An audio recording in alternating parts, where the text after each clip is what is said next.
Hello guys, welcome back to my YouTube channel. आज हम जा रहे हैं गुप्त काशी।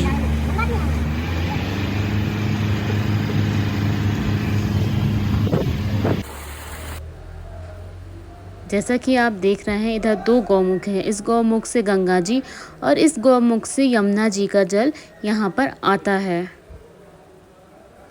ये मंदिर काफ़ी सुंदर है।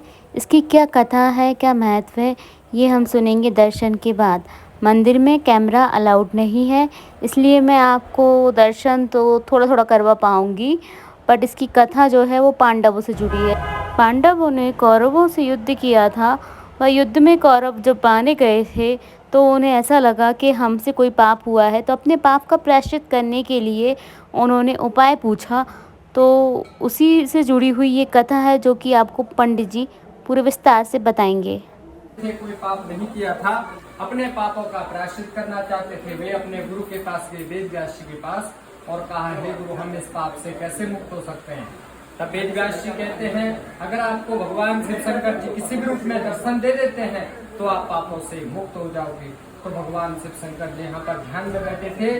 जैसे ही पांडव लोग यहाँ आए तो भगवान शिव शंकर जी उनको देख के गुप्त हो गए, छिप गए। इसलिए इस क्षेत्र का नाम जाना जाता है गुप्त काशी। अब सवाल ये है, क्यों गुप्त हो गए? क्योंकि अगर दर्शन दे देते तो आने वाले कलयुग में पाप बढ़ जाता। तो हर कोई भगवान का पूजन अर्चन करता, इसलिए सृष्टि में पाप बढ़ जाता। और जैसे ही यहाँ पर गुप्त हो गए, अंदर में स्वयंभू लिंग प्रकट हो गया।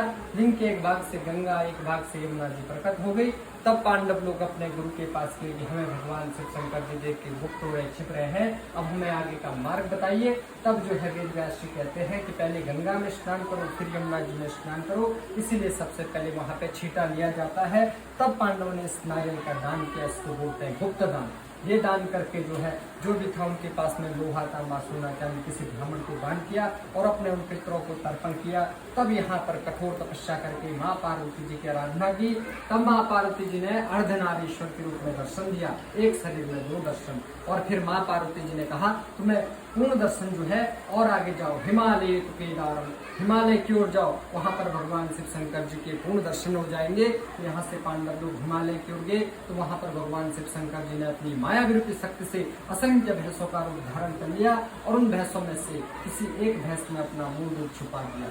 पांडव लोग समझ गए तो भगवान की लीला है, महिमा है। लेकिन इन सारी भैंसों में से कैसे पहचानेंगे किसमें भगवान का अंश है? युधिष्ठिर जी चालाक बुद्धि के थे। भीम जी से कहा अपना आकार बनाओ, तो भीम जी ने अपना विशाल आकार बनाया। केदारनाथ जी में दो पर्वत है, मेरु और सुमेर पर्वत। तो भीम जी ने एक पैर रख दिया मेरु पर, एक पैर रख दिया सुमेर पर, और अपने चारों भाई को कहा, इनको चलाते जाओ। चलाते गए, चलाते गए, चलाते गए, लेकिन जिसमें भगवान का अंश था वो भैंस पैरों के नीचे से नहीं गए। तो पांडव लोग समझ गए इसी भैंस में भगवान का अंश है। तब कहते हैं महाबली भीम जी ने उनकी पूंछ पकड़ ली, भैंस ने सिर जमीन में दसा लिया।